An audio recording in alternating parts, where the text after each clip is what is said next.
us to build the Club of Accra. Join us as we turn health into a multiplier of prosperity, equity, and hope, presenting development itself along the way.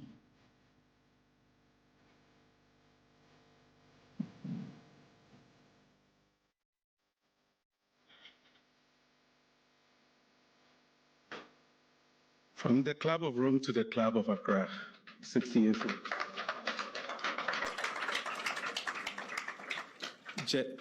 I do have the singular honor of inviting the Director General of WTO, who just came in time to deliver her remarks. Should we go ahead and play the video instead? Since you're here. Okay. She had given us a video just in case she was going to be late, but since we have her in person, we might as well.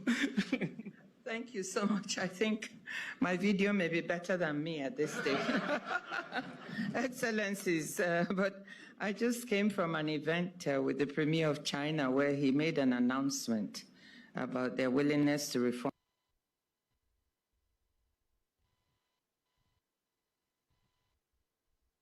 differential treatment. I know it's very geeky, but what it means is that China is really saying it's not going to be struggling with the other developing countries to have access to special treatment at the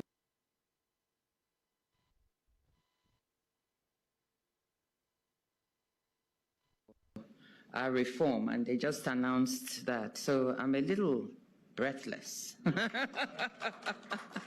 So forgive me.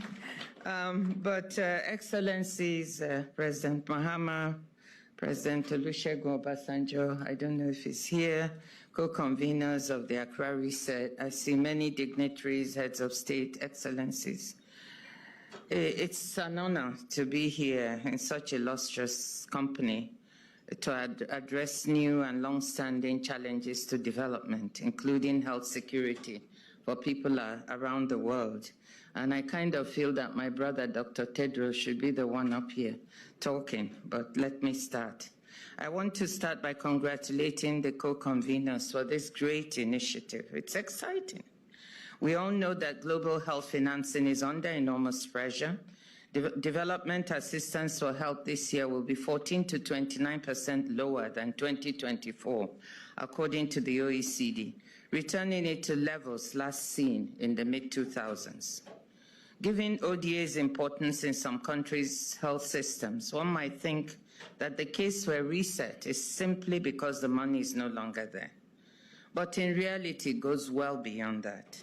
The fact is that domestic health financing was always too important to be outsourced to outsiders.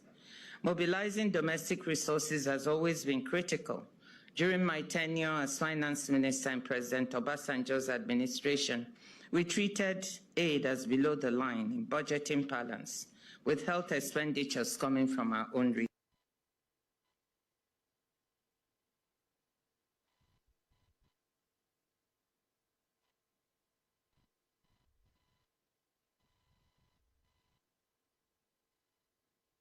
These areas is a matter of longer-term self-interest. It's not about helping others. It's in their self-interest to finance these things. But we should also think about creative mechanisms for developing countries to contribute proportionate to their means. As Director General of the WTO, I want to point to 3 ways in which trade matters, because many people say, what on earth is trade doing with health financing?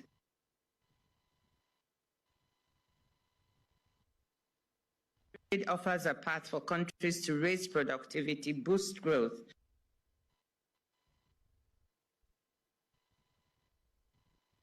financing needs. WTO economists estimate that between 1995 and 2020, trade costs reductions boosted low-income economies' GDP by 33%.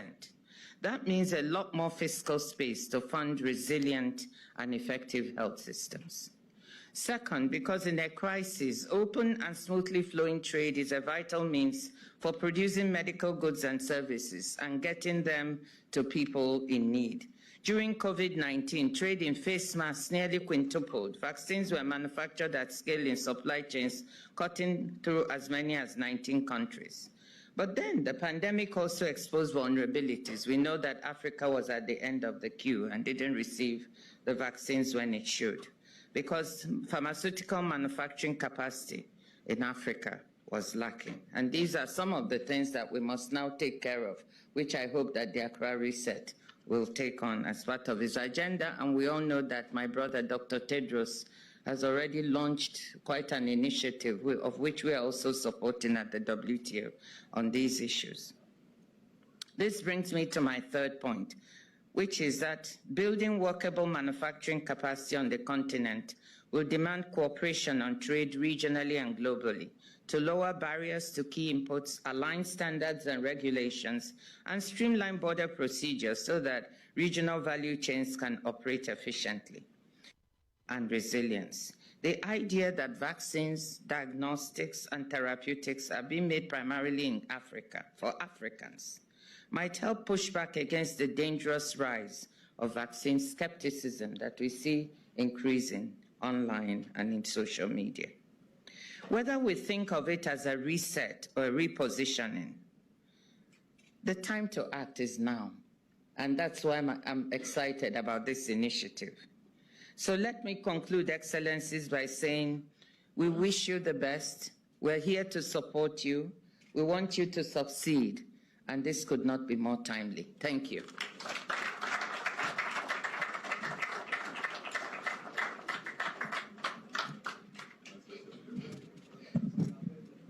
So now that the case has been made for the need for a reset, I'd like to invite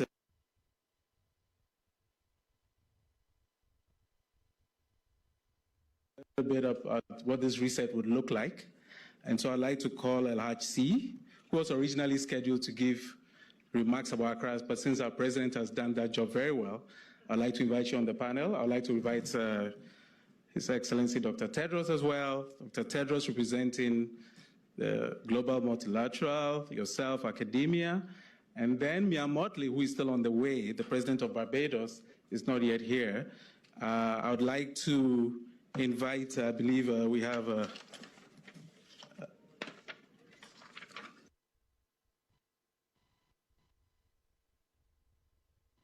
onto the panel, please.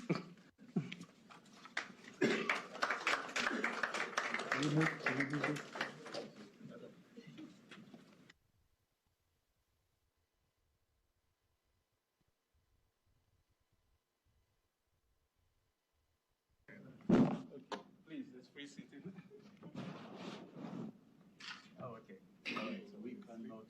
Okay, I've been told that this is a manual, so we need to. We were going to have Mia Mottley, who is not here yet.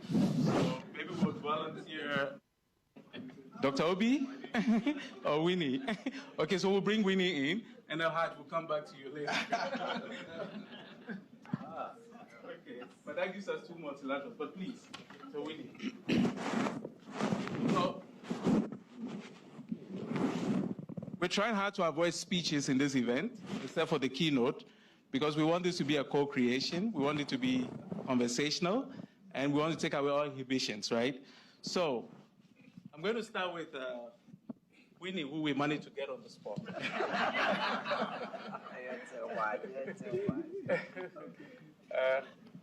Given that she's a very prolific speaker. So, Winnie, you've heard that the case has been made for a reset. Inside? Microphone? Yeah. Microphone on the back, excuse me.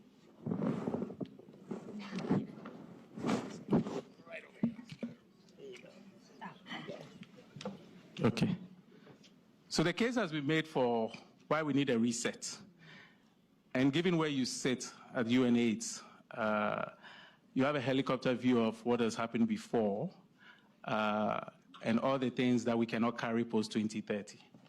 Can you paint a picture of us as to what is on your mind with regards to what post-20 could look like and what we should be doing? Thank you for putting me on the spot. I want to say first, Excellencies, distinguished gentlemen and ladies here, it's an honor to be here. I start by congratulating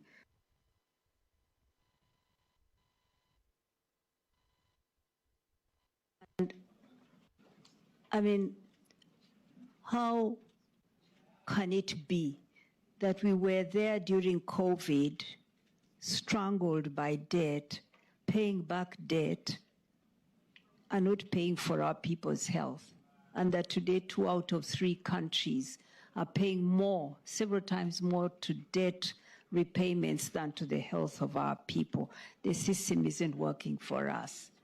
So I think of 3 areas, 3 lessons from the HIV response, 30 years of global solidarity fighting this disease that has no cure, no vaccine. I can think of 3 things that we need to carry forward in that reset that would be important lessons to take forward. The scaffolding is coming down. My sister Ngozi has said it. The ODA that was anchoring the global health architecture is going away very fast. So we must put something back as fast. But that must be strong and enduring into the future. Here are 3 things. 1, at the height of the AIDS pandemic, people came together. There was antiretrovirals saving lives in the north, but 12 million Africans died waiting for the price to come down. Out of that came some solution, a solution of tiered pricing that enables today someone in Ouagadougou to have the same pills to stay alive as someone in New York. That system of tiered pricing, of making generics, is there. But it isn't guaranteed for every new innovation which comes. We need to move it into the future, making sure that whenever there's a new innovation, it is rewarded in such a way that we can multiply it and give it to everybody, so that people don't die when a life-saving medicine is there. So that's 1. We know how to do it. It's not a perfect system, but we can take it into the future. The second is that we took services, prevention, treatment, diagnostics out of hospitals into communities. That's part of the success of HIV. That today millions of people around the world in their communities deliver services to themselves in dignity. Putting communities at the center of a new global health architecture is critical for success. So much can come out of clinics and be in people's hands, and you can save lives. That's the second thing. The third one is that in HIV, having no vaccine and no cure, to succeed, we had to address the social determinants of health. And that's why we use a multi-sectoral approach to fight AIDS.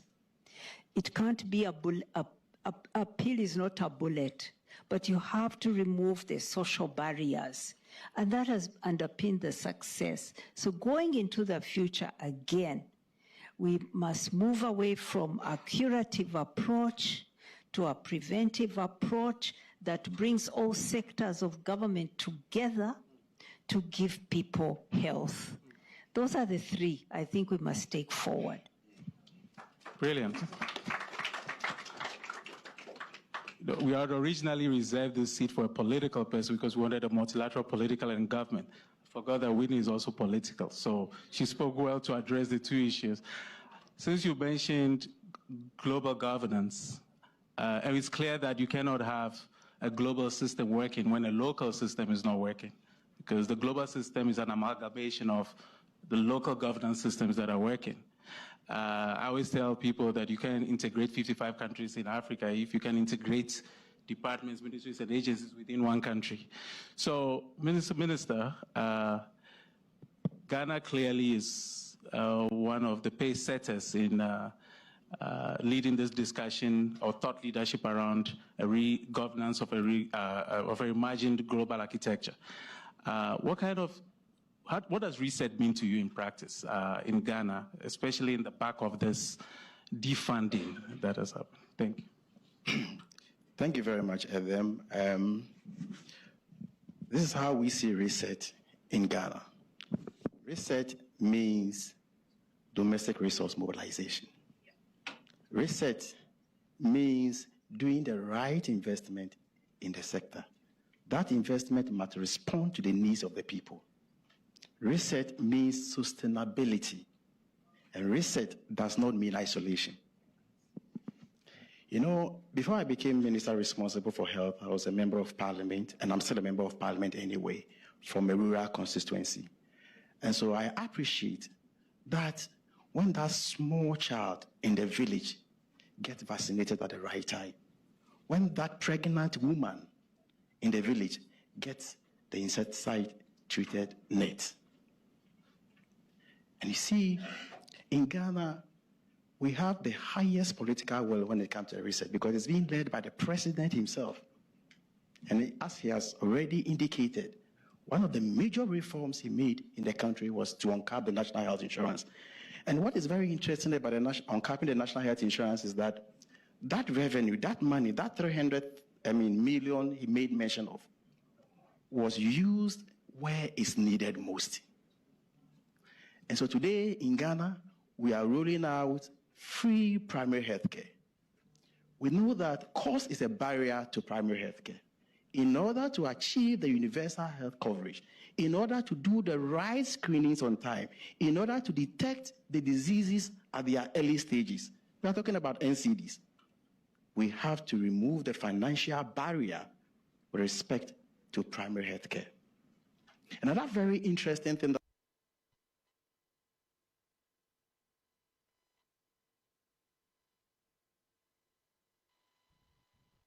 specialist level care. And you hear funds like Ghana Medical Trust Fund, popularly known as Mahama Cares, named after our president. And this is dedicated towards the funding of specialist care. Yeah. And so these are major reforms that we are undertaking in Ghana. And the most interesting aspect, whether the national health insurance or the Mahama Cares, these are domestic mobilization of resources. And therefore, we have absolute control, and nobody dictates for us how to spend the money. And you see that we are using the money for the right purpose. His Excellency, the Presidency, is determined to make Ghana a pharmaceutical hub. And in fact, to even make it a hub for the production of vaccines. We learned through the bitter way during the COVID pandemic. We want to avoid a situation where a country will determine when we get vaccines in Ghana.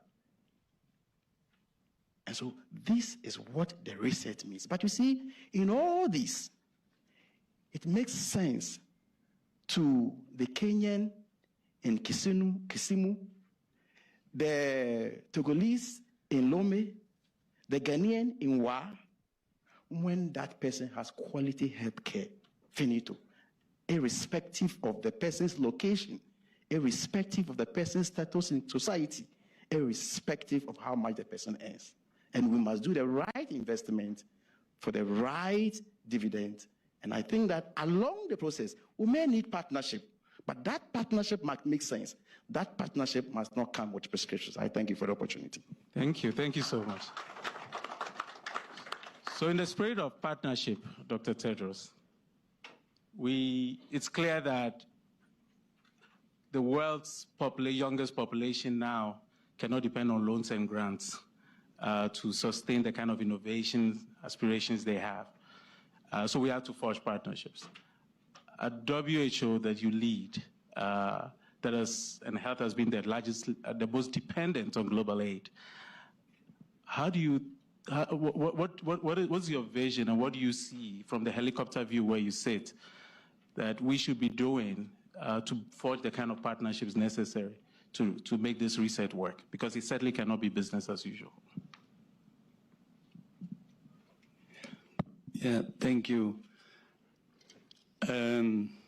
I think my two fellow panelists have said many of the key things. Even when you talk about partnership, I don't think it will be seen from the angles that the minister had said, and also what Winnie said.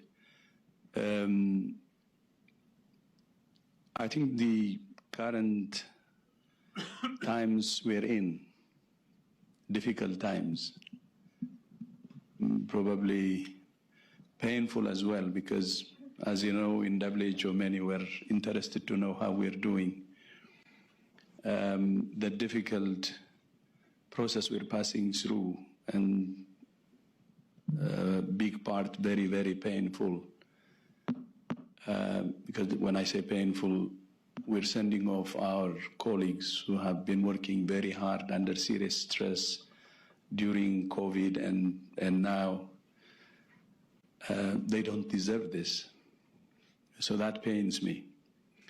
But at the same time, we see that during these difficult times, there is opportunity to reset the organization, and opportunity to change. So the partnership should also be shaped by new thinking. But something that has to be at the center, whether it's partnership or other things, is what our continent needs. It's a mindset issue. I really enjoyed the video earlier. It's about mindset. I think we need to have a can-do attitude. We need to have an attitude of self-reliance. To be honest, it's time to reflect. Meaning, we have our own problems, especially the mindset of aid dependency. Cleaning is from inside out, right? Before you talk about partnership, I think internally we need to clean what's wrong. So one is the aid dependency mindset that has to change. But at the same time, then when it comes to the partnership, our partners should also change their mindset. When, for instance, we say Africa doesn't need charity, it needs fair terms, then our partners should have a mindset of creating the right terms. I think my sister Ngozi can say more on this, whether it's trade or investment or whatever. I think the right terms will be very important. So for whatever we want to achieve, we aspire to achieve, or for the partnership to succeed, I think what is important is, first, the honest reflection ourselves and clean our problem, and second, the change of mindset we expect also from partners, which is, as I said, we need the equal terms. Otherwise, I don't think we need the aid, actually. For instance, there were some figures I was reading. Africa loses $90 billion in 2023, actually, to illicit financing, while it gets $74 billion in aid. But in the illicit financing, what happens. It's two to tango, so there is a share of our own problem and a share of also other players. So I see a better future. To be honest, there is a challenge if we can use it properly. So, and I see many things going in the right direction. Many leaders I have met are saying exactly the same. It's time now. We need to have a mindset change. And the example that President Mahama gave us earlier is very important, the $300 million to cover the USAID funding gaps. And then the minister said we should focus on domestic resource mobilization, and there is the means. We were even discussing about it when I was in Accra last time. The immediate could be raising taxes on alcohol and tobacco, but the long term would be what President Mahama said, to strengthen the insurance system further, that we can mobilize resources. And then the second, from partners, I would give the best example was when Gordon Brown was Prime Minister and I was Minister of Health and I was a member of his committee. The mindset from partners' side, that he promised one plan, one budget, one report, and there was the same compact we signed then. And I remember the first compact signed in Ethiopia generated a lot of money. Not only that, it was in one basket, all donors using that one basket, except one donor. Maybe you will guess who that would be. And the investment in strengthening the health systems, starting from primary health care, was from that one plan, one budget, one report. So leaders can do exactly like what Gordon Brown started some years ago. The reason I'm bringing this as an example, though, is if you talk about partnership, then the other side can help. And instead of giving aid, which could be giving fish today, but the support that comes is used in capacity building, which is exactly the same principle we have agreed when the compact was signed. I think with this, we have a better future. But the key for me is ready to confront our own problems, and are we really serious when we talk about self-reliance, and are we really to act? The word is, everybody says it, but are we ready to act and march forward? Thank you. And well, thank you so much on that very, very inspiring but hopeful note. Given that you all have very competing interests, we're going to draw the curtains on this lightning round of fire chats. Like, once again, a round of applause to Dr. Winnie, Dr. Tedros, and Honorable Minister of Health. We must have we do have President Obasanjo in our midst now, so we can bring our podium back. And we'll proceed now into the solidarity messages ahead of the keynote. I must also acknowledge that this partnership is a co-creation partnership. So we have foreign ministers of Brazil, India that have joined virtually. We have Prime Minister of Barbados is not here yet, or is she? We do have Kenya, who is represented. The President of Kenya is represented by the Minister, the CS of Health, Botswana, and as you see on the logos, there are quite a number of countries that have already joined this research agenda, and of course, with a motley number of collection of private sector leaders, because we are saying that this new development model can no longer be driven by philanthropy and handouts. It has to be driven by business models. And so we do have CEOs of companies that are here that we'll be introducing as we go along. And I'm happy to see Ike from Access Bank, among others. We had CD from ADB here earlier. So now I'd like to invite Baba, who we affectionately call Baba. Baba, you missed the first part, but President Mahama was gracious enough to welcome us on your behalf. And so we'd like to invite you now to give a few remarks. And I think because Dr. Tedros mentioned the compact and the interesting work that some of the, yourself, Gordon Brown, and Ngozi played, because we all used to remember the times of debt relief. And I recall you saying yesterday that, how did we arrive at the point where 25 years ago, we had debt forgiving, we struck oil in most of our countries, we developed the capital markets, and then 25 years later, we are back up in hand again. So clearly, we were not able to sustain the gains that have been made. So Baba, I would like to invite you to lead a round of solidarity messages by telling us why, at your very young age, you are still very hopeful that there is a chance for us post-2030.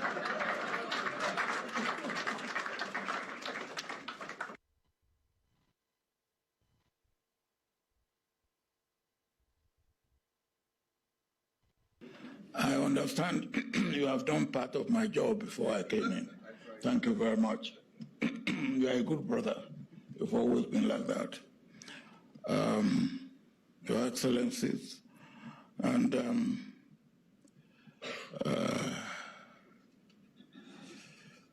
distinguished ladies and gentlemen, friends, brothers and sisters. Let me first,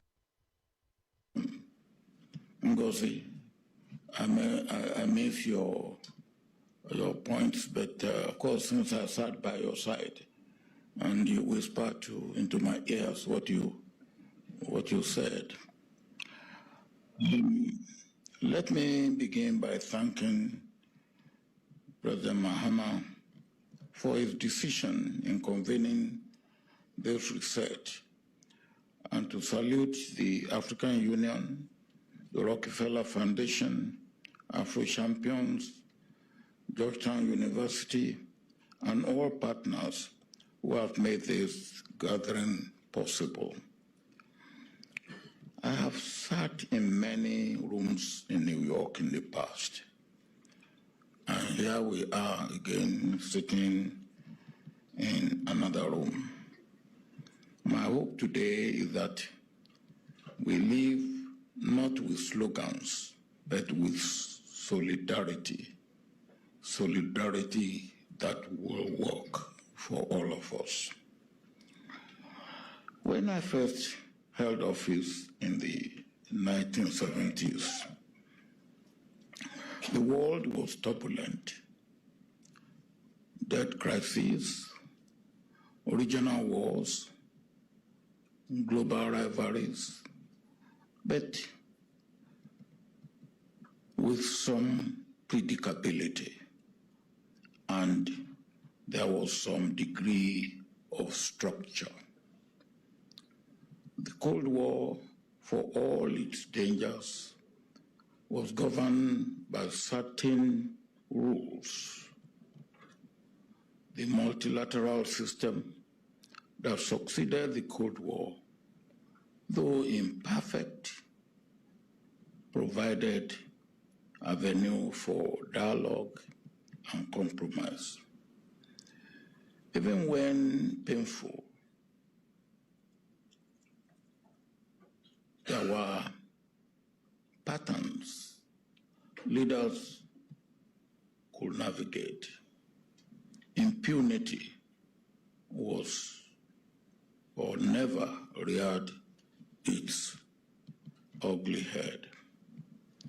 Today, the turbulence is of a different kind. The multilateral system is frayed, unstable to command the trust or compliance it once did. The global aid system is in decline, if not drying up.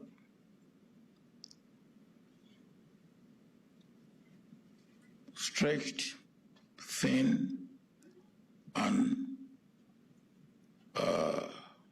losing credibility.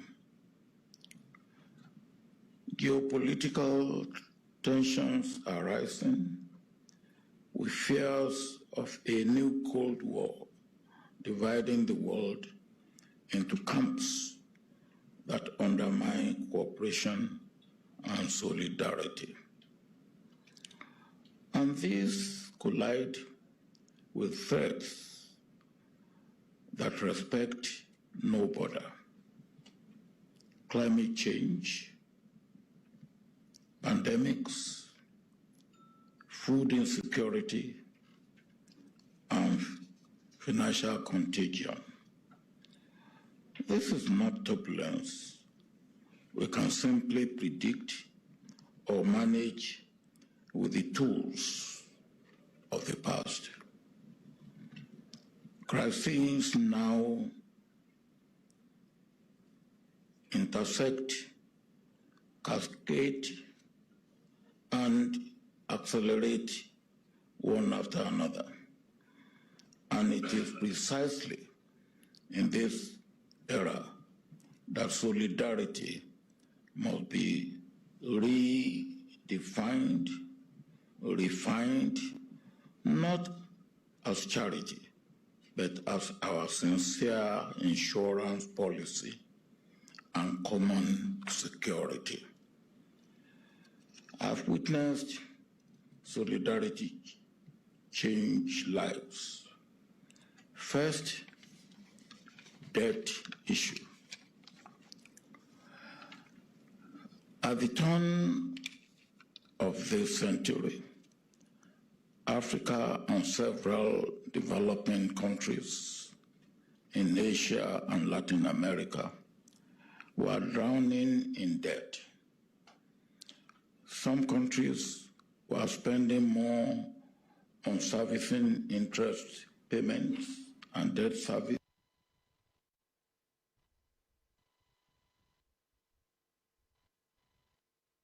and education of their people put together.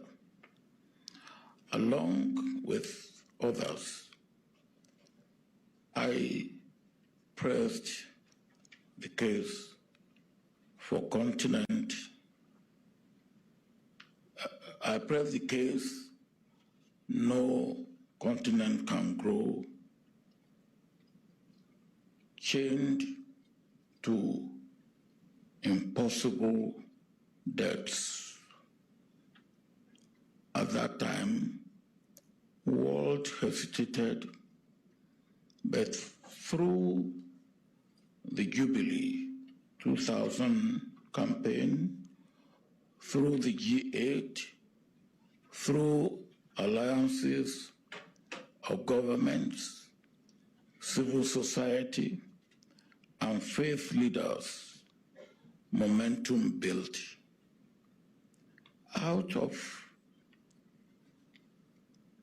that came the HIPC initiative, and later the multilateral debt relief initiative. In total, more than $100 billion of debt was cancelled or forgiven for over 30 African countries.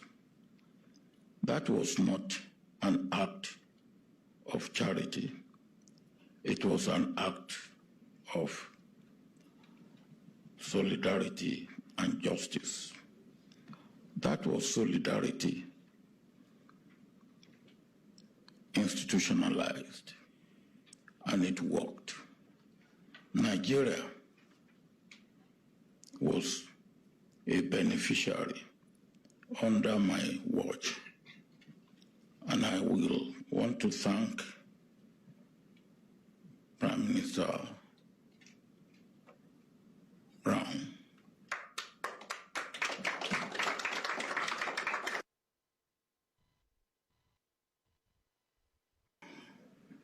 My indefatigable Minister of Finance, Ngozi Okonjo-Iweala, who worked tirelessly together for Nigeria to benefit as much as we did. Second, the fight against HIV/AIDS.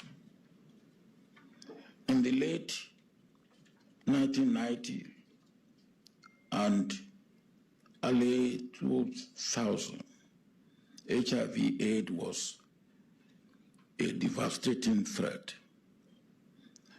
There were forecasts of whole economies hollowed out by disease. We pressed the world to act, and I called a summit. In that summit came out, from that summit came out the Global Fund. And there's very interesting aspect of the Global Fund that I should tell. When Kofi Annan came to the summit, he suggested the Global Fund. I looked at the pulse of Nigeria and I put down $10 million for the Global Fund. President Clinton attended, but he couldn't do much until he left office. When President Bush came, he invited me, and with $200 million, he launched the Global Fund at the Rose Garden in the White House. On my way from America, I went through Europe. And leaders in Europe asked me where I was coming from. And I said, America. What did I go there to do? I said, we went to launch the Global Fund for HIV/AIDS. They said, by how much was it launched? By the President of America. I said, by $200 million. They said, go back and tell him that he forgot 1 0 behind it. I did not come back, but that launching raised over $50 billion and saved millions of lives. And that was solidarity.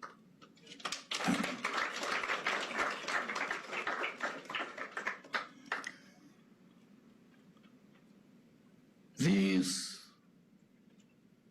platforms prove what solidarity could achieve. Maybe I should also add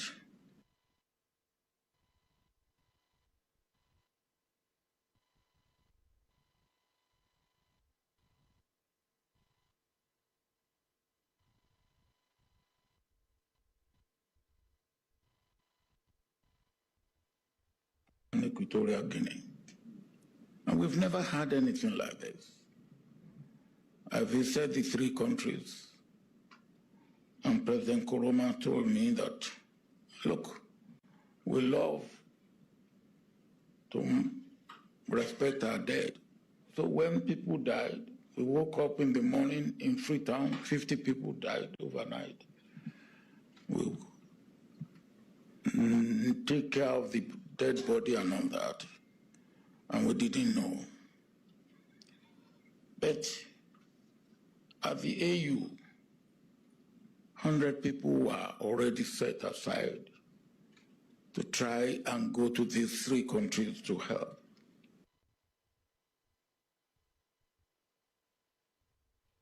The chairperson of AU then, Madame Zuma, we talked together and we thought we could raise money from the African private sector, and we called on them, and $30 million was raised, and that was used to send AU specialists to the 3 countries that were badly affected by Ebola. Again, solidarity.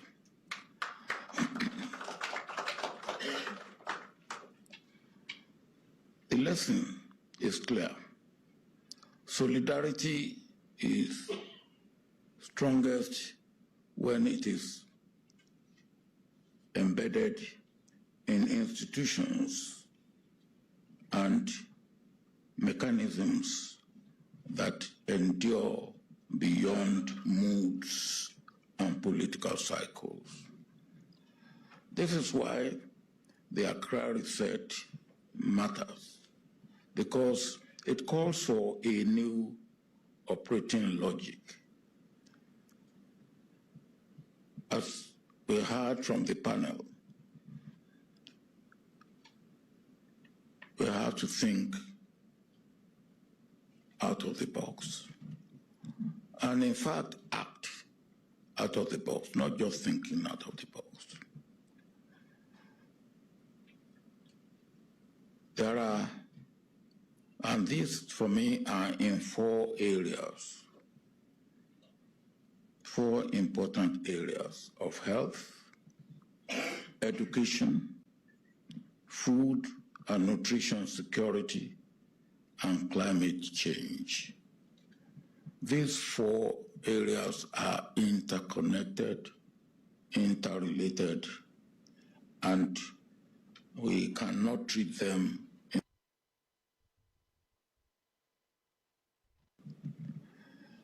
We have to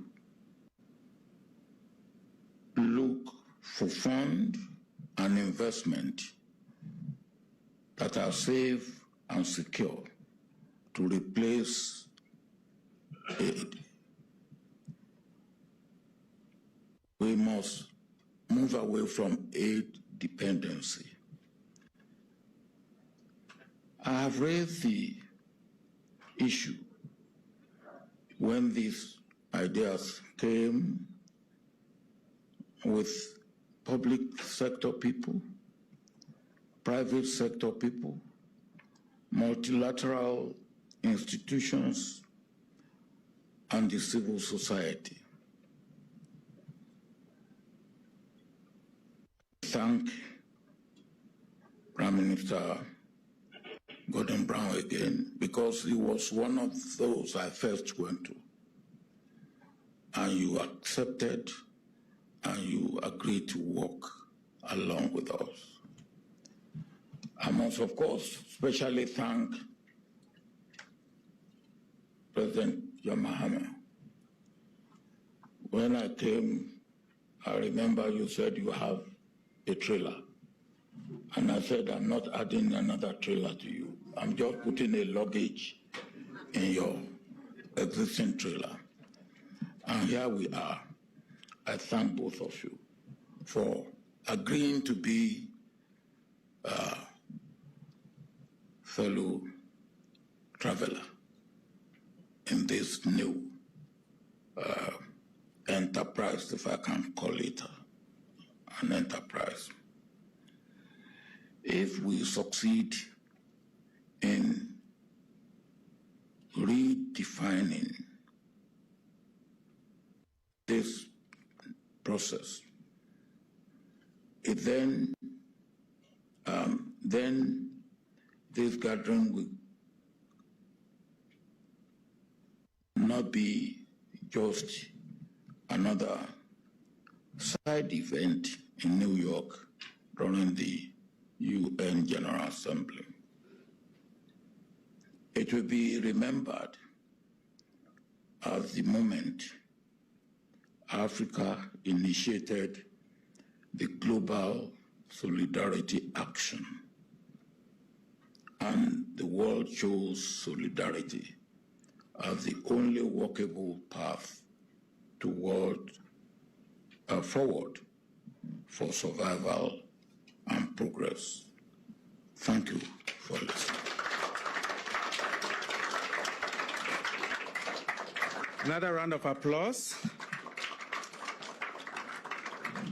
Baba told me a long time ago when I thought he was talking for too long, he shut me up and he said, when you have age, you have the right to speak. When you have power, you have the right to speak. I have both. So I would like to invite, moving swiftly along on solidarity messages, and we'll plead that we can make it very brief in 2 minutes, and since very enlightened speakers who have the ability to deliver a very good message in a short time, may I invite Prime Minister Gordon Brown to deliver your remarks, please. Can I first of all thank President Mahama for leading off today. Your support for the health initiative, your work in your own country is something that is recognized not just in the African continent, but in every continent. Thank you for what you're doing. And I want to also say to President Obasanjo, your mention of the word solidarity is what we are talking about today. Just think what we can achieve when we work together. Now, I have thought you were late, President Obasanjo, because of all the many other initiatives you've taken. You are now reorganizing the traffic system in New York, because that is desperately needed. But your initiative on health here is something that will be recognized right around the world. Thank you for everything that you do. The cuts in international aid were savage and they're unforgivable. And they've left people starving in many places, dying in other places, and left countries with the burden of debt. And I am prepared with all of you to lead a campaign to relieve that burden of debt, because it is desperately needed. But the option that we now have is to build what we call health sovereignty. African-owned, nationally led, locally delivered healthcare systems, that we build the capacity in Africa not just to produce drugs and to manufacture them, but to deliver healthcare in all its aspects. And I applaud your initiative in Ghana for free primary healthcare, and that must be the model for the future in the whole continent.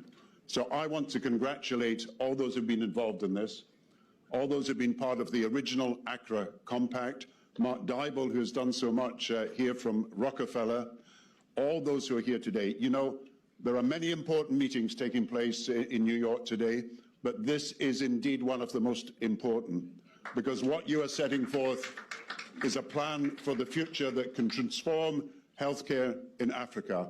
And I believe it is a measure of the importance of his initiative that we have so many leaders here today, so many leaders supporting this, and so many on video listening to this today. I welcome everything you've done. Just think what we can achieve when we work together. Thank you.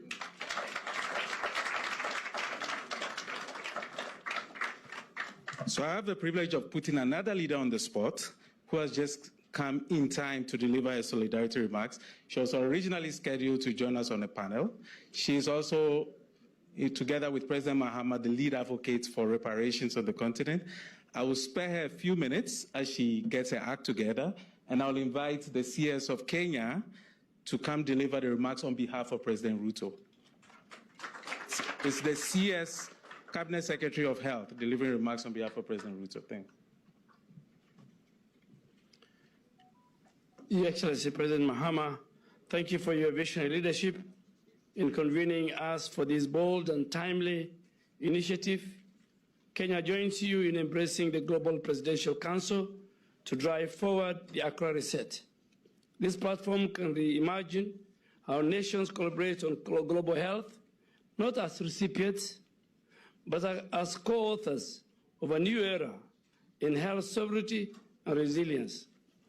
On behalf of President William Ruto, I bring greetings from Kenya and reaffirm our unwavering commitment to global solidarity, equity, and innovation in health.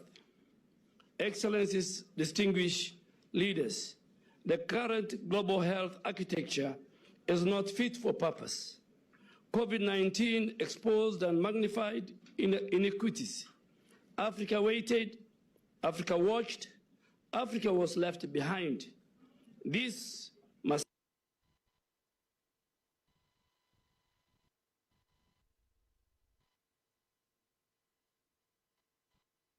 global health order must be anchored in equity, must be rooted in accountability, and driven by leadership from the South, not merely as implementers, but as vision setters.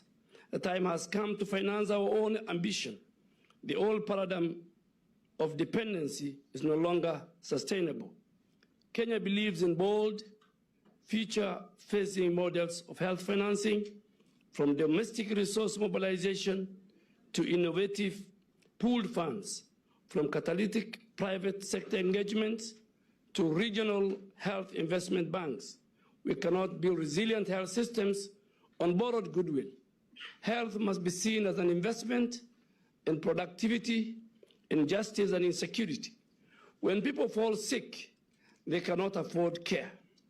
The foundation of our social contract is then threatened. And that's why Kenya has today enrolled over 26 million people into a new social health insurance scheme. with the most vulnerable fully subsidized by the state under the primary health care. Our approach is guided by a simple truth: universal health care.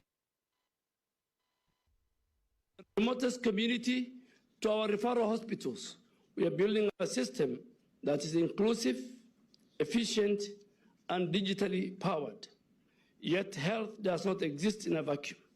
Climate change is today's most pervasive health threat, driving hunger, disease, migration, and loss of livelihoods. Kenya supports urgent integration of climate resilience into health planning, from early warning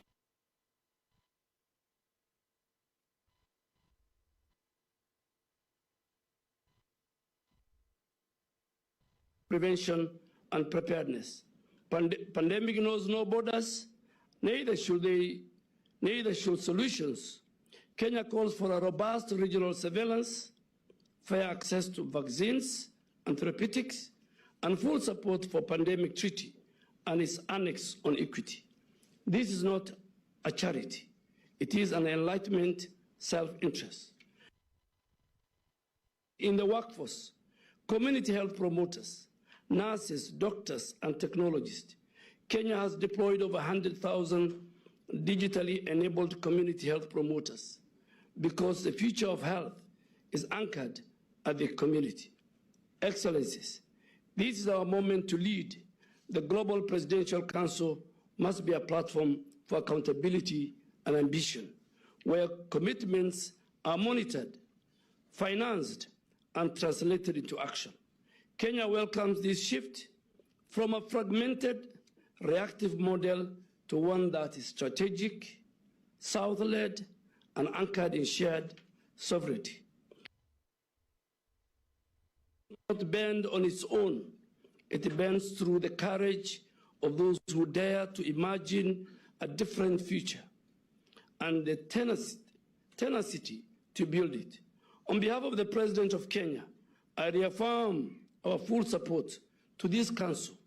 Let this be the beginning of a new chapter where Africa leads and the world listens. I thank you.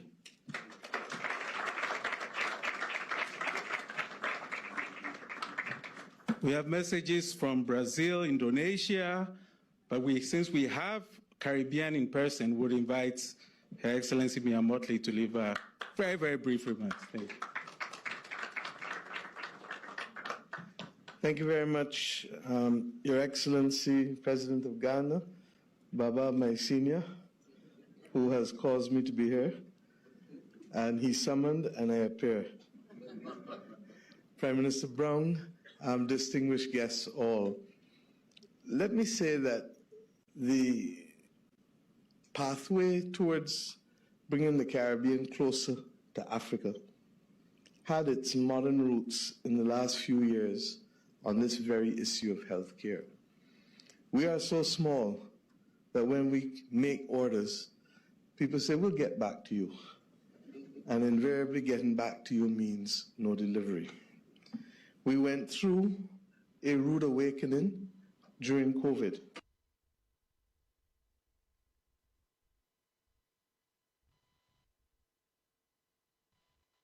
Citizens.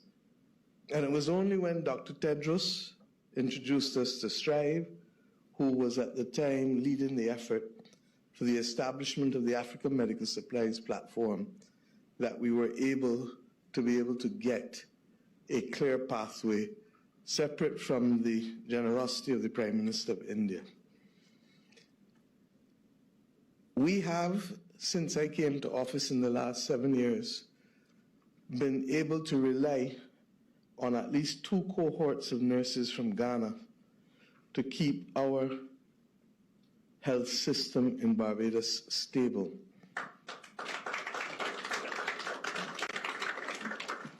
And for the last few years, I've also been leading the One Health Global Initiative, which is intended to enhance awareness with respect to antimicrobial resistance, which is a big fancy set of words for basically working out how we're going to fight infections and whether the antibiotics and the medication that we're using is effective in fighting medication, because it is now responsible for the third largest number of deaths globally.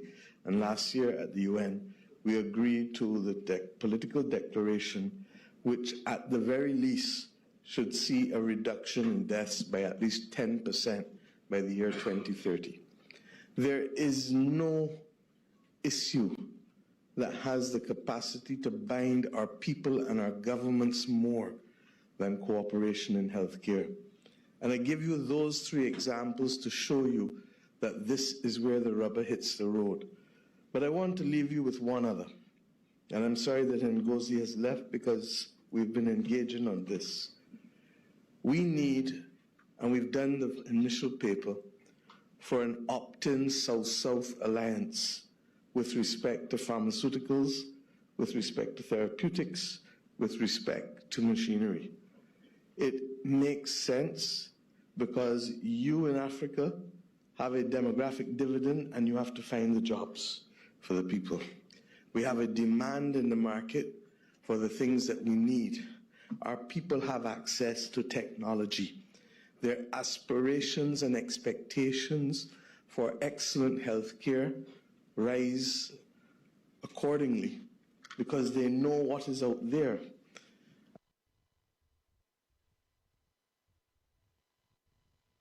Population. Look at drugs and mechanisms to lengthening life beyond 100 years old.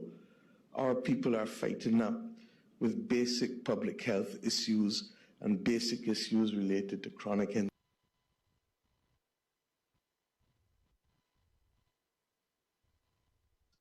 Can drive us further and further and further apart. I make the case for us to align our policies and to align also the reliance on each other to fill the deficits, whether the deficits are skills related, whether the deficits relate to the need for enhanced market opportunities to make pharmaceutical companies or other medicines viable. Whatever it is, we need to use the technology that was used to bring us together when the world faced this modern pandemic to be able to survive. We used it, we came together, and the technology and the policy alignment and the financing arrangements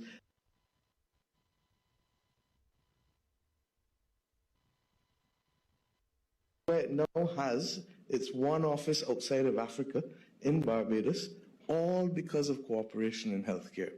So I urge us, and I thank Ghana and Baba for you all ensuring that this is not a flash in the pan, but that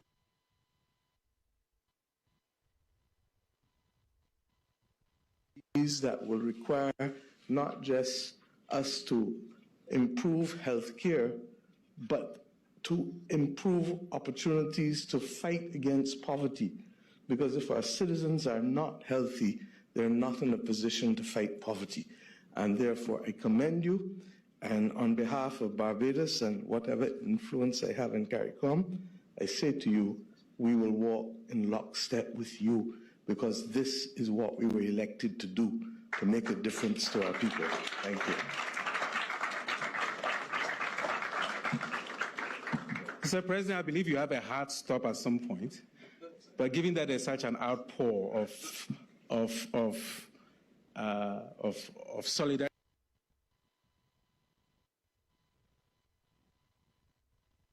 some of them who are doing amazing work, and who hopefully we might be able to persuade to join your College of Advisors.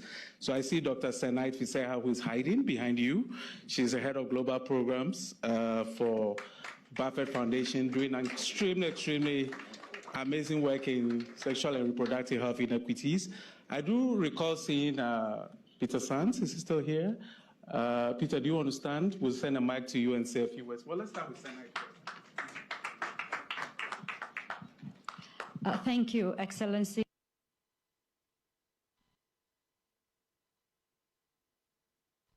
But it's just so extraordinary to see our continent taking leadership. I sound like a broken record because prior to the recent events of turn of events in global development, I have been calling and pleading and begging the development landscape. I see Bruce right across, and he and I have spent a lot of times during ANGA saying this needs to change. Africa cannot just continue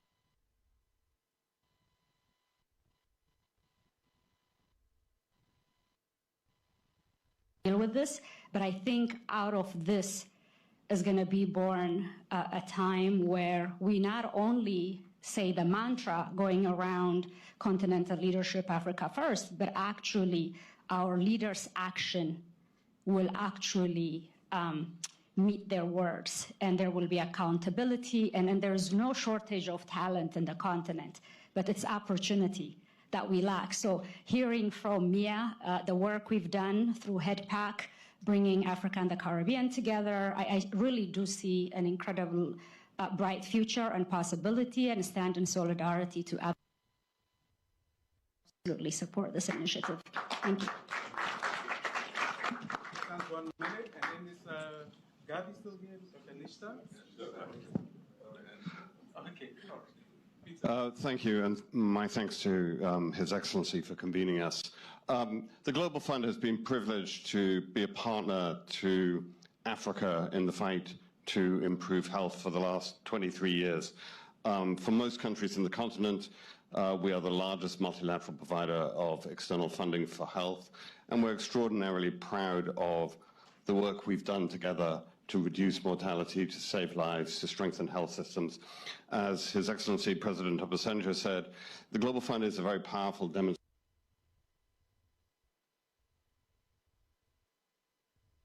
fully nationally led, nationally owned systems for health, no longer reliant on external support, is absolutely clear. But this is a journey. It's not a switch. Too abrupt a transition will derail progress, will leave people behind, will cost lives. We see our role as the Global Fund as being a trusted partner on this journey, an enabler, a supporter, but ultimately a friend that knows when to get out of the way. To play this role, I wouldn't be doing my job if I didn't remind you that we too need resources. We are in the process of our 8th replenishment. His Excellency President Ramaphosa and Prime Minister Starmer are co-hosting this replenishment, which will culminate on the 21st of November on the eve of the G20 summit. It's important to note, replenishing the Global Fund is not about perpetuating the old model. It's providing a bridge to the new. It's a rung on the reset. So we applaud the reset. We're committed to playing our part in making it happen. Thank you. Accra Reset will send you a check for free advertising. We'd like to invite, on behalf of ministers, Mr. Pate, and then Gavi, and then now we will invite the President. What we've decided to do now is we'll no longer have a part 2. We'll unpack that in another configuration. We'll just focus on the solidarity remarks that speak by the President. Mr. President, you also have your constituency here. The Alliance of African Multilateral Financial Institutions are here. So we might be able to, they are willing to make pledges about resources. There's a Confederation of India Industries also, their president is here, and they all want to support this global initiative and commit resources and pledges. So, Pate, we're going to just take 1 minute. You can look at the clock, and because of 1 minute. I'll be 30 seconds. Your Excellency, Mr. President, John Mahama, Baba, President Obasanjo, Prime Minister Motley, Prime Minister Gordon Brown, other excellencies and honorable ministers. I think for us as ministers from the African continent, but also from countries that are friends of Africa across the Caribbean, Latin America, Asia, all over the world, I think this is welcome. This leadership demonstrated by President Mahama and all our heads of state is really wonderful. And for us, we take our marching orders. The work starts at home. We work in solidarity. We work hand in hand. We work to deliver with the resources that are available. And we thank Prime Minister Gordon Brown on the debt issue, because that relieves at least some of the fiscal challenges that many of our countries are facing.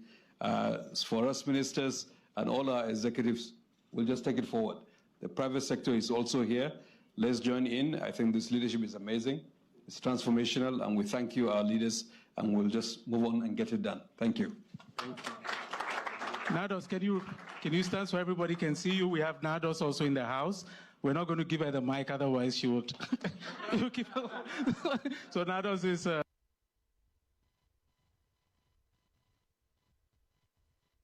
Development where we risk a disorderly collapse of what has been structured over the last several decades. And we as an individual entities are downsizing, we are reshaping, we are streamlining, but there is lack of an overarching initiative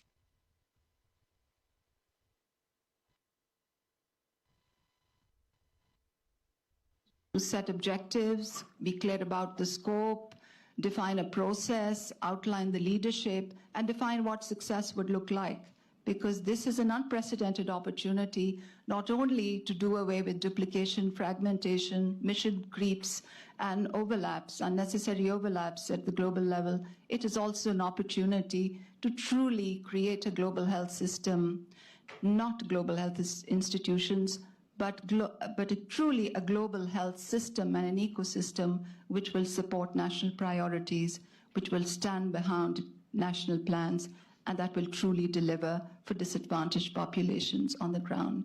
So we want to thank you for bringing us all together, and at Gavi we want to commend you for this effort, and I just want to reiterate that we're very supportive of it. So as I bring the president to give the keynote, I'd like a few people to just stand quickly. Is Jeffrey Stark still here, or did he leave?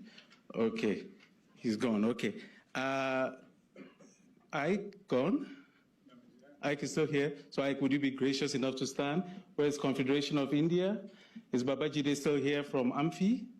AMFI is the Alliance of African Multilateral Financial Institutions. So can we put a mic to your to tell us how much you're going to invest very quickly in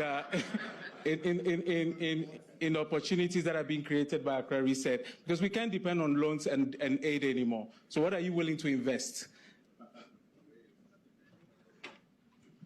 Your Excellencies, particularly our co-conveners, President Mahama and past President Obasanjo. The spirit and soul of humanity is solidarity. And as an African, I am so proud to feel the power, the energy in this room coming from the private sector, the public sector, the North, the South, indeed, almost literally all stakeholders are well represented here, even though I want more of the voice of the youth to also be represented in this journey. There is one thing that financial institutions do, and that is they do not act on the spur of the moment. I did notice that when President Obasanjo was speaking of the 4 challenges, he said climate change. He didn't look at anybody. He said health. He didn't look at anybody. When he said financial contagion, he looked at me. And so, with my risk manager's hat on, I will beg to have the opportunity to consult, of course, with those I must consult with, my board and so on, before I make a pledge. But more importantly, I do take on the responsibility of being your flag bearer and voice in the financial community, because we shall not be coming alone. Thank you for putting me on the spot, but it's actually an honor and privilege, and certainly we will be one of the very serious pledges. God bless. May I now finally bring His Excellency, allow you to help me present to you as I introduce His Excellency, the President of the Republic of Ghana, the African Union Champion for Financial Institutions, to deliver what will be a keynote remarks, but also the closing remarks. And after that, I'll invite my brother Victor to give some remarks, and then we'll have a photo opportunity as well. Thank you, Your Excellency.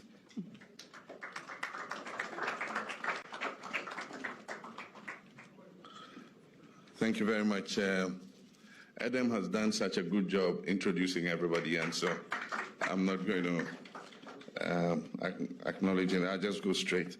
I just want to make two quick notes. Tomorrow, we have a side event on African financial institutions, and so there's a direct link between what we're doing today and what is going to happen tomorrow. So as many of you who can should join us. I also want to agree with what Peter said, that this is a process, it's not an event. And so we're in for the long haul. And so let us work together in solidarity to see our objectives realized. I'll just read this to put it on record. It's an honor to address you today at this historic gathering. Allow me to begin by warmly welcoming you and expressing my sincere appreciation for your dedication to the cause of development and global solidarity. Only weeks ago in Accra, Ghana, we convened the Africa Health Sovereignty Summit. Leaders from across Africa and the wider world, including Presidents Obasanjo and Ellen Johnson Sirleaf, the Global Director for the World Health Organization, Tedros, representatives of the African Union, development finance institutions, ministers, business leaders, and civil society joined us to chart a new course. I want to extend my heartfelt gratitude to all who found time to come to Accra and who lent their voices and vision and who helped us launch what is now becoming a global agenda. As African Union champion for African financial institutions, I carry a mandate to help shape the future reparations. I'm also deeply aware of the failings of the passionate about the Accra reset. For I know that without new governance, business and financing models for development, there can be no sustainable path for health, no resilience for our economies, and no workable future for global solidarity. That summit produced a resounding consensus. The health crisis we face is not only a crisis of disease, vaccines, and hospitals, but also a crisis of social and economic inequality. It is a symptom of a deeper malaise in the global development architecture itself. The collapse of the legacy aid system, punishing debt burdens in the global south, and fragmented supply chains are not isolated problems. The evidence that the very logic of global development as we have known it is no longer fit for purpose. From Accra, a message went out to the world. If we are to heal our health systems, we must first reset development itself. Excellencies, we meet here in New York at a time of increasing global uncertainty. Humanity has made progress once unimaginable. In 1990, 36% of the world lived in extreme poverty. By 2019, that figure had fallen to 8%. Global life expectancy has risen by nearly a decade in just one generation. Maternal mortality has declined by a third since the year 2000. In global health, since 2000 alone, more than 50 million lives have been saved through expanded access to vaccines, HIV treatment, and malaria prevention. The Global Fund and Gavi, born out of a new development consensus 2 decades ago, have provided life-saving tools to billions of the world's population. This progress deserves recognition. It reminds us of what becomes possible when global solidarity rises to meet global challenges. And yet, even as we celebrate these gains, the cracks in the global order are growing deeper. The question that agitates our mind is, how do we sustain these gains in the face of current global shifts? The COVID-19 pandemic erased 2 decades of poverty reduction in less than 2 years. Climate change has driven nearly 735 million people back into chronic hunger. Almost one in 10 of the world's population is facing chronic hunger. Developing countries now spend more on servicing external death than they do on healthcare and education combined. Africa's external debt stock alone exceeds $1 trillion in 2023, with debt service consuming nearly 1/5 of government revenues in many African countries. The MDGs and SDGs have been the lodestar of global ambition. The MDGs lifted over 1 billion people out of poverty. The SDGs galvanized unprecedented cooperation. However, the UN's own 2023 report indicates that fewer than half of the 169 SDG targets are on track. In health, in inequality, and in fiscal resilience, the situation is particularly dire. The temptation will be to prepare another catalog of partnership global targeting. ODA is declining, and there's reportedly an overall 40% reduction in worldwide humanitarian assistance. We need to strategize.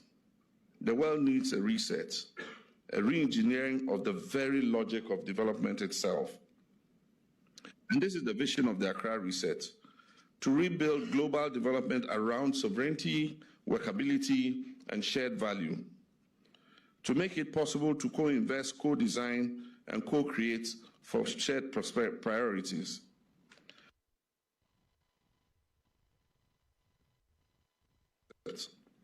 Through the sustained framework, the 4D innovations platforms such as PanaBios, Prosper, and the African Continental Free Trade Area Hub, now augmented by the Health Investment Multiplier and Synergy tools, along with a new global health architecture and governance framework, we're pioneering models that move from dependency to sovereignty.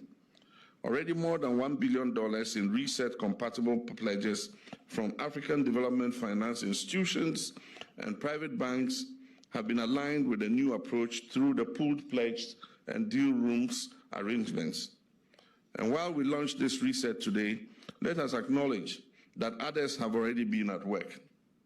From President Paul Kagame's leadership under the Lusaka Agenda to the Africa CDC and the African Medicines Agency, proving that sovereignty-led models are not only possible, but practical. Working together will not only sustain these gains, but also expand them and utilize them to protect the well-being of our people. But health is only the beginning. Africa is only our starting point. The reset looks beyond today's crisis and identifies new pivots of growth: biodiversity, climate resilience, nutrition, and empowerment economies. These are not only moral imperatives, but trillion-dollar opportunities for inclusive, climate-positive prosperity.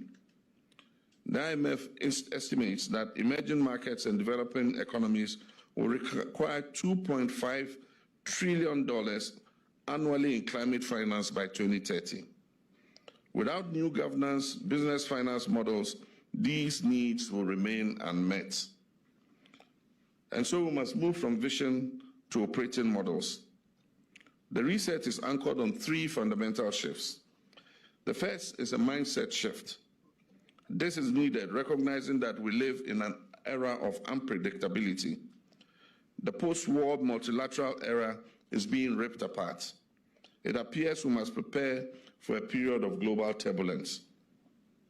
The second is a focus shift, moving from beyond crafting new lists of global goals to building executable business models for coalitions, syndicates, and platforms that deliver. And the third is a reality shift, accepting that diverse, even contradictory interests are now a permanent feature of our system. And turning these very tensions into the fuel for pragmatic cooperation and mutual investment is imperative. This new model demands resource multiplication and not rationing. Instead of limiting resilience, let us multiply it.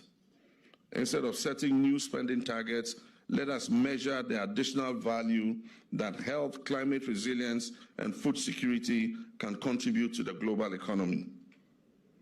To give this reset shape, we must launch a new global coalition, a partnership of the willing, the beginnings of a durable club, a presidential council comprising heads of state and government from Africa, Asia, Latin America, and beyond, which will provide political leadership to this movement.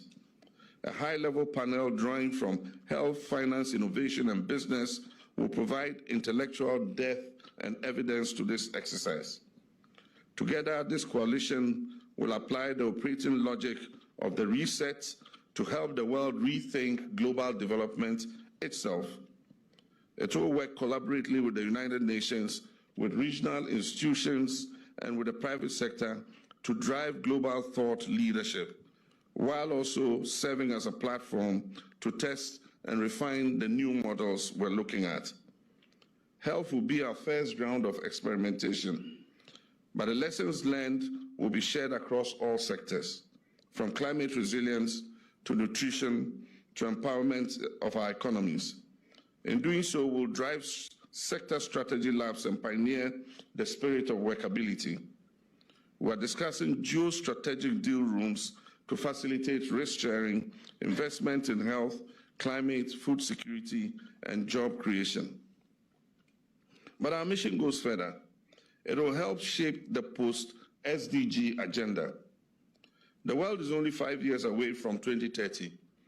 And the question is not simply what new targets should replace the SDGs, but how we design institutions and financing systems that can actually deliver. This means thinking outside the box, about new and innovative financing instruments, about fresh business models, and about smarter coalitions that multiply rather than ration resources. The Presidential Council and the high-level panel will help the world confront big questions. How do we govern in a poly-crisis era, where shocks are a permanent feature of our daily lives? How do we unlock trillions in climate finance without drowning countries in debt? How do we turn sovereignty into a multiplier of value rather than a barrier to cooperation? These are the challenges that the Accra Reset seeks to address, and the eminent minds and hearts gathered here today will be the driving force behind creating designs and executing solutions. I want to take the opportunity to thank the many leaders in Africa, Asia, Latin America, and the Caribbean, as well as our partners in the West, alongside business leaders, global multilateral institutions who have already welcomed this initiative and are collaborating to make it a success. Their support affirms that the reset is not only African in its origins, but global in its reach and its relevance. It is indeed right that the Global South should take the lead, for it is in our countries that the collapse of the old world model will be felt most acutely. And it is from our innovations that the world can find new answers and solutions. The reset is not a rejection of what has been achieved. It is the next phase of global development. Africa's invitation is to co-create a new operating system for world progress. The last major attempt to reset global development came with the Monterrey Consensus in 2001. For the first time, multilateralism formally shifted from a paternalistic approach to a partnership-based one. Health was at the forefront of this effort. Faced with HIV/AIDS crisis, African leaders like Kofi Annan and Olusegun Obasanjo galvanized the world. Their leadership produced enduring institutions such as the Global Fund to fight AIDS, tuberculosis, and malaria, and Gavi, the Vaccine Alliance, which were designed to embody the Monterrey principles in their governance and implementation. Much good was achieved and millions of lives were saved. The world again faces a choice, a crisis or reset. And just as Montero sought to re-engineer development 25 years ago, today's fragility calls for a new vision of global multilateralism. Health is once again at the forefront of this transformation, like it was then. It is the sector that is most exposed to the failures of aid dependency, but also the sector best positioned to provide sovereignty-led models that can succeed. We call on governments, innovators, financiers, and civil society to join this movement, to move from catalogs of need to engines of value creation.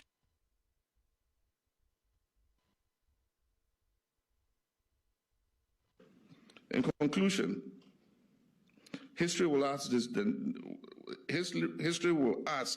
whether this generation, in the face of crisis, rose to the occasion. And I believe that we can summon the same courage that people like Kofi Annan and Olusegun Obasanjo and other world leaders mustered when they mobilized the world against HIV and AIDS. And so let us channel that same spirit today, not only for health, but for financing and strategizing development itself in a fractured but yet still interdependent world. Let this be a positive turning point where we rise as partners and take our destiny into our own hands for the present and future generations of the world. I thank you.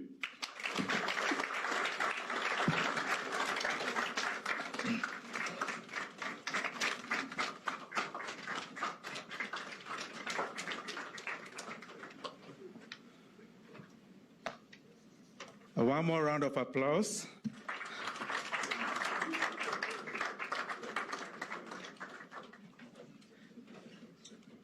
I guess we don't need any more things to say. There's nothing else to be said. We have our marching orders.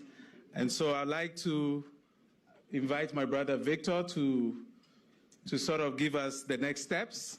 But in doing that, I'd like to also thank and acknowledge the governor of Bayelsa State and Senator Donyedri, governor of Bayelsa State, and Senator Sunday Mashak Kutunde, who have been here with us from the beginning, and all the amazing friends and colleagues who have all come to give us support.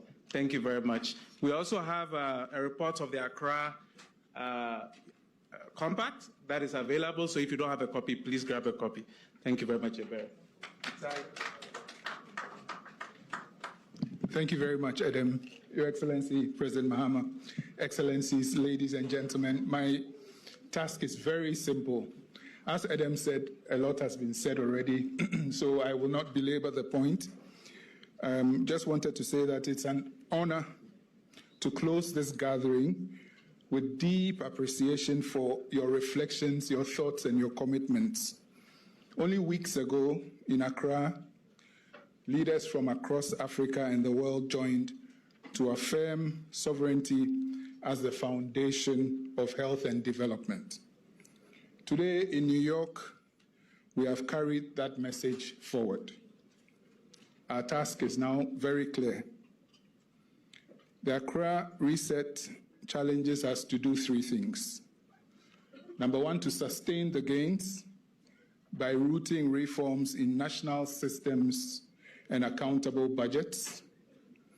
Number two, to defend the gains by reshaping global governance so Africa and the Global South help design, not just receive solutions.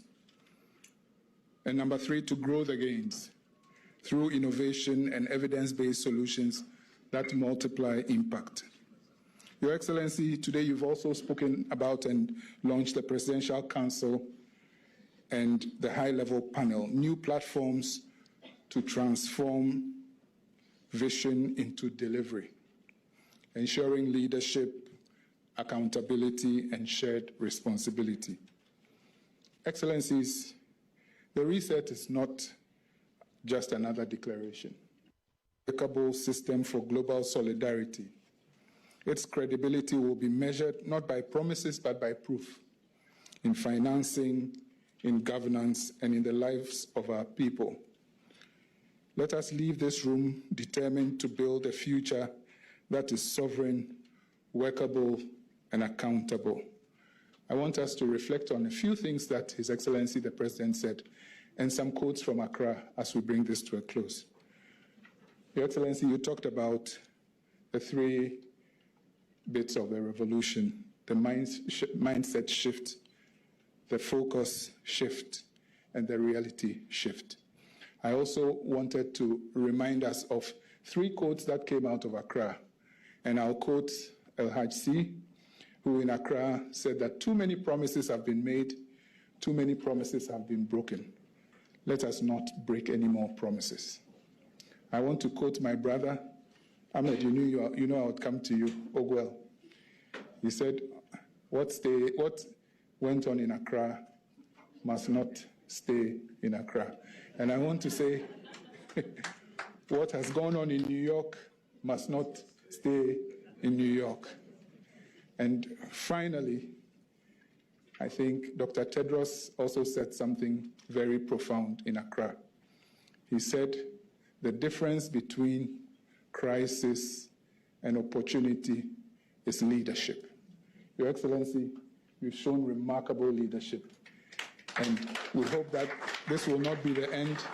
This will be the marching orders for us to do something even greater for our countries and for the world. Thank you all very much.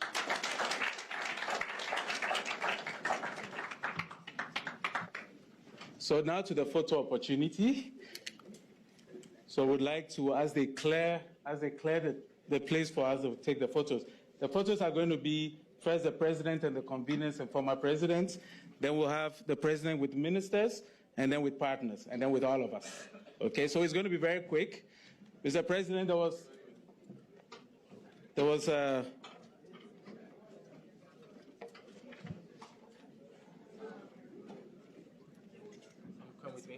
as we are getting the place organized, Shusita, Mr. President, I was told that we were, yeah. Are we ready? Yeah. So, Prof, do you want to follow?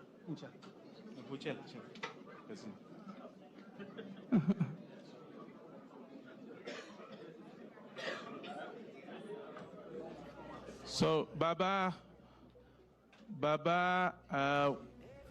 where are the Kokuba? El Haj C? Is El Haj here? Did El Haj leave? Nados, the co-conveners and partners from Accra, did Gordon Brown leave?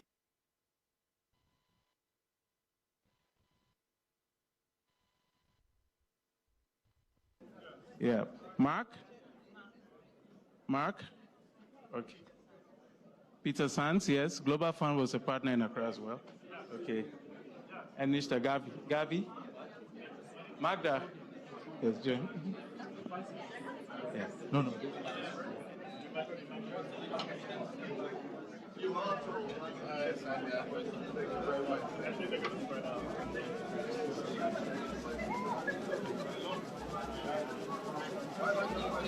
Minister Pate.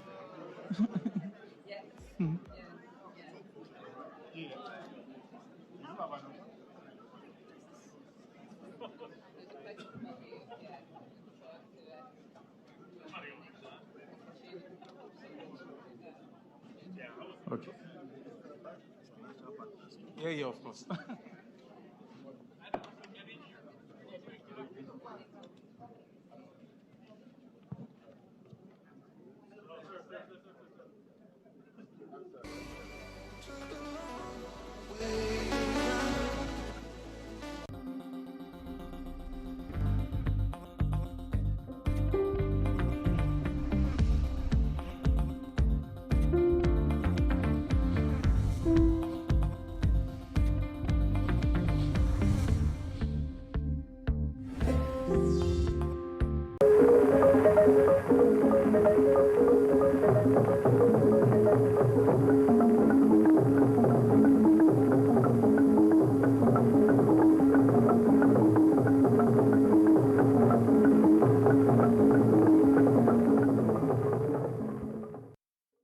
Construction of phase 1 of a 2,000 housing units project at military barracks to begin as President Mahama hands over a fleet of vehicles to the Ghana Armed Forces.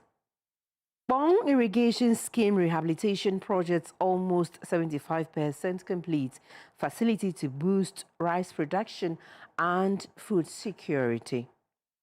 Police arrest 100 suspects over attack on a patient at Akuti Health Center in the Central Region.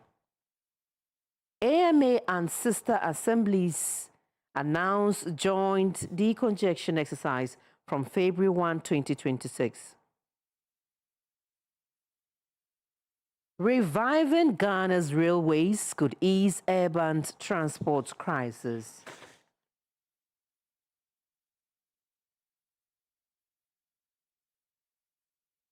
And African Union reinstates Guinea following restoration of constitutional order.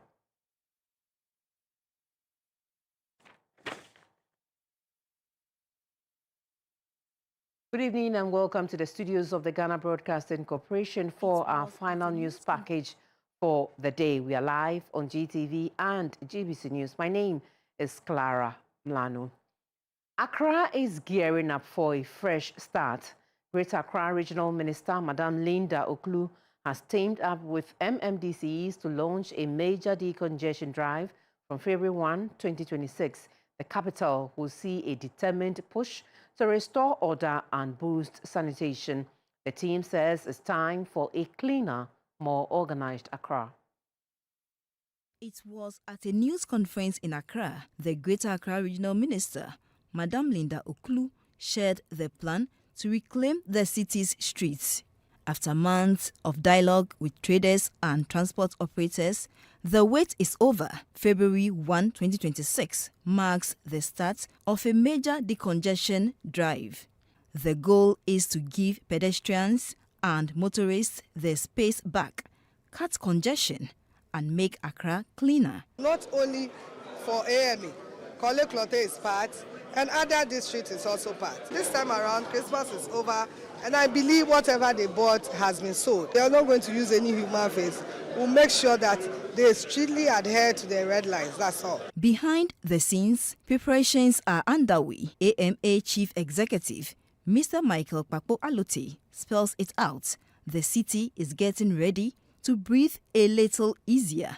The Accra Metropolitan Assembly is teaming up with security and stakeholders to make sure the decongestion drive is smooth, fair, and humane. It's a big task, but they are geared up for the job ahead. This is the first time that we are having a decongestion, that we have the red line for you to sell behind the line. That shows that we understand their trade. We understand that not everybody can have money to rent a shop. We are building affordable shops that will be ready soon. But as of now, they are not ready with the shops. We are pleading with them. They should observe the red line, and everybody will be happy in Accra. The police are ready, the fire service is ready, immigration is ready, everybody is ready. The whole Accra is ready for this decongestion program.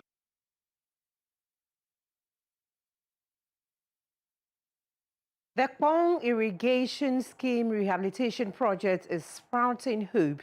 75% complete and on track to boost food security and rice production. With 4 payment certificates already submitted, Minister Eric Opoku is optimistic. Funds are set to flow in by next week and the project will bloom as planned. A visit to the Lower Manyakrobo site shows progress is growing. Just like the crop, it aims to nurture. The Kpong Irrigation Scheme's transformation is gathering pace. This $22.5 million project, started in 2024, is breathing new life into Ghana's agriculture. Canal lining in sections A and B is well underway, with top international engineering corporation leading the charge. But it's more than just infrastructure. Digital systems are being woven in to tackle pests, diseases, and climate challenges. And the goal is to boost local rice production, slash imports, and empower 2,000 smallholder farmers. This is a job creator. 28,700 opportunities along the way. One request from contractors: more investments in farm machinery, like an agricultural mechanization hub. West Africa's food resilience is the bigger prize. Mr. Philip Daniel Lai is the operations manager of the West Africa Food Systems Resilience Program. There's more to irrigation than construction, because if you construct and the community does not accept it, the farmers don't farm, it's useless. The head of the Kpong Irrigation Scheme's Water Users Association, Mr. Charles Hombe, has a plea. He wants the aggregators brought to cut down post-harvest losses. The paddy we produce, we cannot sell because there is no market. Government has announced and put in place that we will be having off-takers and aggregators who off-take our rice. Currently, as we are here now, we did not see aggregators or off-takers who are taking our rice. Some of us who took loans from the banks, our loans were overdue in November, and the rice is still there. Sector Minister Mr. Eric Opoku's message was clear. All stakeholders' concerns are being heard, and the mission is to drive forward President Mahama's agricultural transformation agenda. Pond happened to be the biggest irrigation infrastructure in Ghana. And so this is where the attention must be. So we want to assure the farmers that government is with you.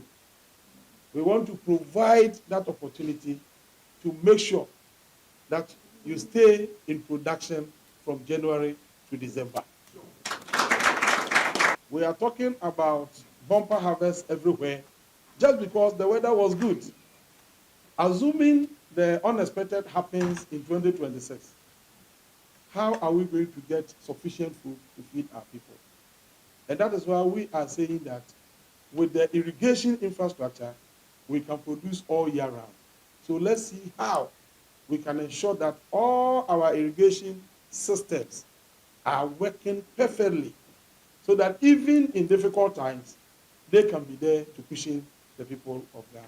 World Bank funding is breathing life into the project, and the expectation is revamped roads and savvy training for stakeholders to step up the irrigation scheme's potential. Ghana's transport system is under pressure. From the packed lorry stations to the jammed roads, commuters are feeling the strain. Take a walk through Accra's busy streets and you see it firsthand.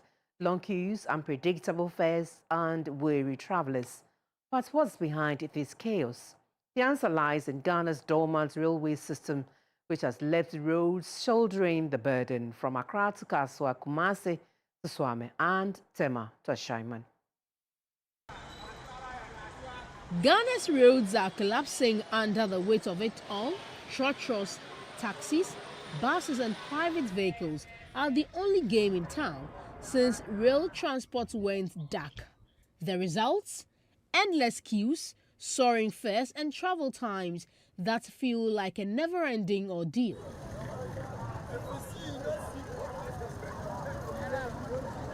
The Accra and Sawam railway line is a stark example. Idle trucks, silent stations, and a sea of commuters stuck on congested roads. So Kaswa, Oko baby a consul, would near Horna ever we out, but so get a lime one, 1 year car for. Car bar no idea what. Kaswa state 20 Ghana. I tax you at 10 to 5. Over Yan Tamako film, I a day. Over Jina was I won't create 20, I won't Kaswa. We can list the Accra and Sawam railways woes as maintenance woes, encroachment, delays, and policy flip-flops. This mirrors Ghana's broader rail infrastructure struggles. The fallout is huge. Lost productivity, strained employers, more expensive transport, choked cities, and crumbling roads. These costs are quietly piling up city by city. Kokotokua, Nadiana Wana train fasono, or Metuchani na tonton. Nini na mwa mino, ye sanka, ye the train be fasona, abwa a man for mukrunim, na bibia ye short a man for. Nenso, Okoblani, ye to chad train that ye na oko, kutu achimota, kutuku, begas mon mukoni na, or Metuchanda, ye nina, and you're fine. Intama train no ashoto.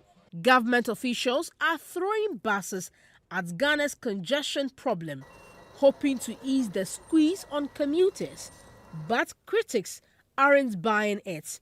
The United Party's Solomon Owusu on GBC News Talking Points argues that adding more buses to jam roads without fixing the rail system is like pouring water into a bucket with holes. We keep complaining about pass not being reduced, cars going to the to the various workshops and maintenance, slowing and so on and so forth. How can I, as a businessman, as a transporter, go and borrow at a rate of 25% and then deploy these buses on these routes? The banks expect you every month to pay back this loan with interest at such a high rate. And so that at the end of the month, the money that you make from your business or by way of deploying your buses or taxis on the road can only pay the bank interest, and you are left with nothing to do the maintenance. Right. It is the reason why you have the cars at the various workshops. So government must also do everything possible to make sure that our interest rate regime comes to a single digit. Isaac Asari, a transport operator, is voicing his concerns. He's seen government bus initiatives come and go, often ending in failure. Broken down buses and missing vehicles have left him skeptical about lasting change. At first, it was very cool and not bibia cool kama. But I do baby no I say quite a session na first no etino. Ono kwa musa person mu jibi kura san kan.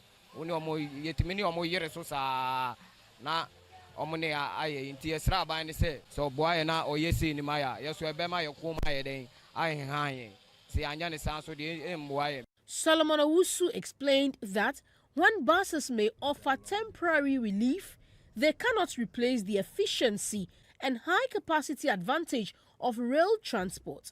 Without fixing the rails, more buses just add to the congestion mess. You have the Mpagadan to Accra one. What is wrong with the coaches that are on it? Why are they not functioning? If there are maintenance issues, we go in there. We find out because we have a railway department or railway authority. We go in there and find out. We have a rail line from Isawam to Accra. Why are the coaches not working? What is the problem? If it is the case that people are stealing the metals on the road, which we know and which could be tracked, if the national security is working and working seriously, you go to Abosoka, you go to Swami Magazine, all these mechanics and so on and so forth. You see them having the rail lines. You go and find out where they got the rail line. If they stole it or somebody sold it, you run all of them up.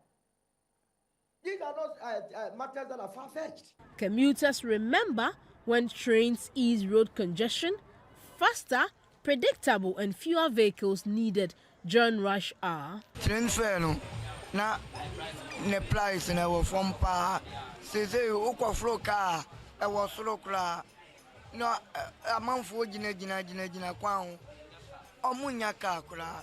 Reviving rail operations raises tough questions. Residents near the tracks worry about evictions or demolitions if the lines are rehabilitated. Train de nyaminu kwani be ETS no kema food train dia na meboa. You say me hana me for train free as me de kwa Accra me foka. E say me hana me nyam chop money free. E na me hwe me yire ne me ma. Na say be pamu yi free an nya ba bia ma na say am bibi kakra me say yesu em free am fa ko bibi front na. E ba say me be ha me. Kuro nya me be ha me pa. Me ka say ha me na me boa. Tre kono e ba ya. Ye na shi ye ti hadidi kakra ya mbrofo ye nkotimi nko bebi no. Jai. Muntu ne hu bebi e ba fa. Na adru amane hu. Nti wo ba ye kono so aye. Na ye mpa bebi mpa ye chip kakra. Den didi e no. Ye pe nso ye tina shi munti na ye yambo. Me tre da de so na me ton pia wa didi kakra. Me ni kunu me ni boafo. Me free na ye me boafo me di tina haje. The Accra and Sawam railway line tells a story. When trains stop, roads jam, queues lengthen and fares soar. Until rails revive, Ghana's transport chaos continues. President John Mahama has cut the sword for the construction of Phase 1 of a 2,000-unit military barracks project aimed at improving living conditions for officers and men of the Ghana Armed Forces. The ceremony took place during the West African Soldiers Social Activities WASA 2025 at the Burma camp in Accra.